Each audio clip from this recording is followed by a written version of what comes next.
Saya mendefinisikan orang bodoh itu bukan orang yang IQ-nya rendah, tapi orang bodoh itu orang yang tidak mau belajar. Jadi orang yang tidak mau, orang yang tertutup, tidak mau diberitahu. Diberitahu saja tidak mau, apalagi belajar sendiri. Nah, ini orang-orang ini bahaya. Apalagi kalau orang-orang ini orang yang merasa bahwa dirinya sudah tahu, dirinya sudah pinter, dirinya sudah benar, sudah baik. Nah, ini lebih gawat lagi. Nah, Imam Syafi'i memberi beberapa tips menghadapi orang semacam ini. Yang pertama, kata Imam Syafi'i, janganlah engkau menyampaikan pendapat kepada orang yang tidak menghendakinya. Engkau tidak akan mendapat pujian, pendapatmu pun tidak akan berguna. Jadi kalau memang jelas orang ini sudah tertutup, diberitahu tidak bisa, dinasehati mental. Tipenya memang sudah seperti itu. Ya kita jangan capek-capek, katanya Imam Syafi'i, menyampaikan nasihat-nasihat atau pendapat-pendapat padanya. Karena tidak akan ada gunanya. Engkau pun tidak akan dipuji. Bahkan mungkin yang kau dapat hanya sakit hati, karena dia akan menertawakanmu, dia akan menganggapmu rendah, lemah, dan lain sebagainya. Jadi ya sudahlah, ada titik di mana kita berpikir taktis, strategis dalam kebaikan. Antara lain ya tidak usah capek-capek menasehati orang yang tidak mau, orang yang menutup diri. Cari strategi yang lain yang lebih efektif. Karena nasihatmu tidak akan berguna, engkau pun tidak akan dapat pujian. Itu nasihat pertama. Bertemu orang-orang yang tidak pinter, orang-orang yang tertutup. Nah, yang kedua, silahkan hina diriku sepuas kalian. Aku akan tetap diam saja. Bukannya aku tidak punya jawaban, tetapi singa selalu tidak akan membalas gonggongan anjing. Nah, ini analoginya menarik. Jadi kadang-kadang ada orang yang tidak ngerti, orang ini tidak tahu, diberitahu tidak bisa, tapi tiap hari mungkin menghina kita, mengkritik kita, menjatuhkan kita, menunjukkan di mana kesalahan kita, padahal dia tidak ngerti duduk persoalannya. Katanya Imam Syafi'i, kalau menghadapi situasi yang rumit semacam itu, orang ini maunya apa sih? Dia tertutup, diberitahu tidak mau, tapi kelakuannya tiap hari menyakiti dan menyakitkan. Kata Imam Syafi'i, ya sudahlah, hinalah diriku sepuas kalian, tapi aku akan tetap diam. Bukannya aku tidak punya jawaban, tetapi singa selalu tidak akan membalas gonggongan anjing. Jadi menggonggonglah sepuasmu. Toh engkau diingatkan juga tidak mau, engkau diberi tahu yang benar juga tidak mau.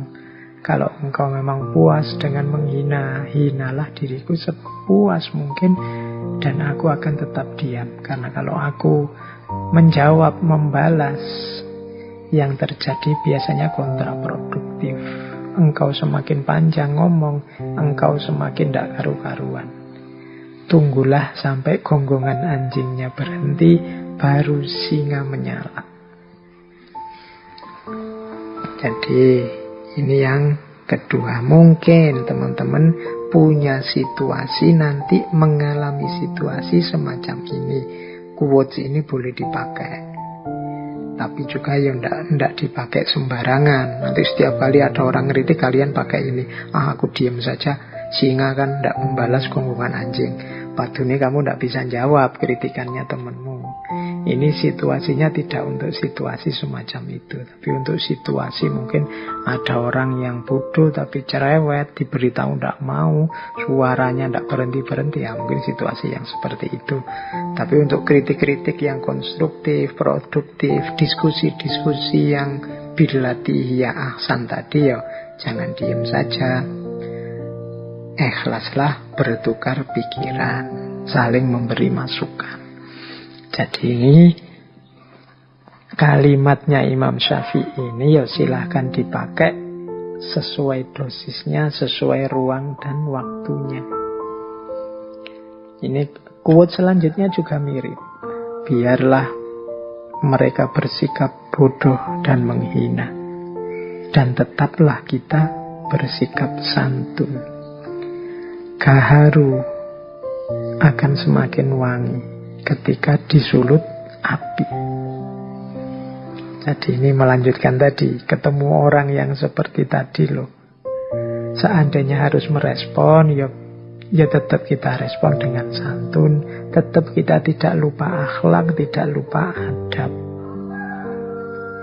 Biar saja orang terus menghina kita, orang terus menyakiti kita. Kalau kita memang ada dalam kebenaran, ada dalam kebaikan, maka gaharu akan semakin wangi ketika disulut api. Gaharu itu ya kayak dupa itu kan, alat untuk menyebarkan aroma. Nah itu kalau ingin wangiannya semakin tersebar, ya apinya ditambah. Ya kayak dupa itu kan, ditiup apinya semakin muncul, kemudian aromanya semakin menyebar. Kayak kemenyan itu kan juga begitu. Nah, jadi biarlah orang menghina. Orang menghina kita itu kan semacam melemparkan api kepada kita, menyulutkan api dalam hati kita. Tapi tidak usah khawatir karena kita jenisnya gaharu. Semakin diberi api, kita semakin memberikan aroma wewangian. Maka respon apapun yang kita berikan harusnya tetap dengan jalan bersikap yang santun. Oke, mengapa sih harus diam? Mengapa sih kok tidak langsung ditabrak saja orang-orang seperti itu? Kata Imam Syafi'i selanjutnya, aku mampu berhujjah dengan 10 orang berilmu, tetapi aku akan kalah pada 1 orang yang bodoh, karena ia tidak tahu akan landasan ilmu. Nah ini menurut Imam Syafi'i, kalau sekedar debat, diskusi, melawan 10 orang aku bisa menang, aku bisa berhujjah. Tapi melawan 1 orang bodoh, ya sudahlah, aku tidak akan menang. Kenapa? Dia tidak ngerti landasannya ilmu, sehingga yang dia lakukan paling yo ngeyel, paling yo pokoknya, paling yo menganggap kebenarannya satu-satunya, tidak mau mendengarkan argumen yang lain, tidak mau mendengarkan dalil yang berbeda, tidak mau melihat perspektif yang berbeda. Diskusi dengan orang semacam ini tidak akan menang. Maka ya jalan satu-satunya ya sudahlah, seperti yang di atas tadi, bisa diam dan bisa tetap bersikap santun. Nah ya memang orangnya tidak ngerti, dijelaskan seperti apapun tidak akan mau dan tidak akan ngerti. Nah terus, menghindarkan telinga dari hal-hal yang tidak baik merupakan suatu keharusan, sebagaimana seseorang mensucikan tutur katanya dari ungkapan buruk. Ini zaman Imam Syafi'i, belum ada medsos, belum ada gadget, belum ada internet. Kalau hari ini informasi itu tidak hanya datang lewat telinga, tapi juga lewat mata. Jadi menjaga mata dari membaca hal-hal yang tidak baik, ini kalau mau dilengkapi, menghindarkan telinga dari mendengar hal-hal yang tidak baik, ini keharusan. Kenapa? Membaca, mendengar itu sama dengan memasukkan sesuatu ke dalam diri kita.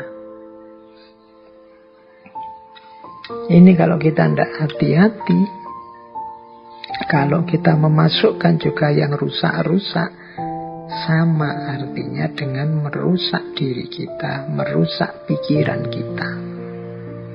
Maka mari kita hati-hati. Lebih baik menghindar. Misalnya punya grup WhatsApp yang isinya begitu-begitu, terus yang tidak baik, ya sudahlah. Kalau ada tiba-tiba grup WhatsApp-nya penuh yang isinya begitu-begitu, ya dibersihkan saja, clear all. Mungkin bila perlu, tidak perlu dilihat-lihat. Kalau bisa keluar ya syukur. Kalau tidak bisa keluar, mungkin sungkan, mungkin tidak enak, ya sudah diam saja. Setiap kali penuh dibersihkan. Menghindari mata kita melihat hal-hal yang tidak baik, atau telinga kita mendengar hal-hal yang tidak baik. Mulut kita kan juga harus dijaga, tidak ngomong yang jelek-jelek. Telinga kita berarti harus dijaga, tidak mendengar yang jelek-jelek. Mata juga harus dijaga, tidak melihat yang jelek-jelek.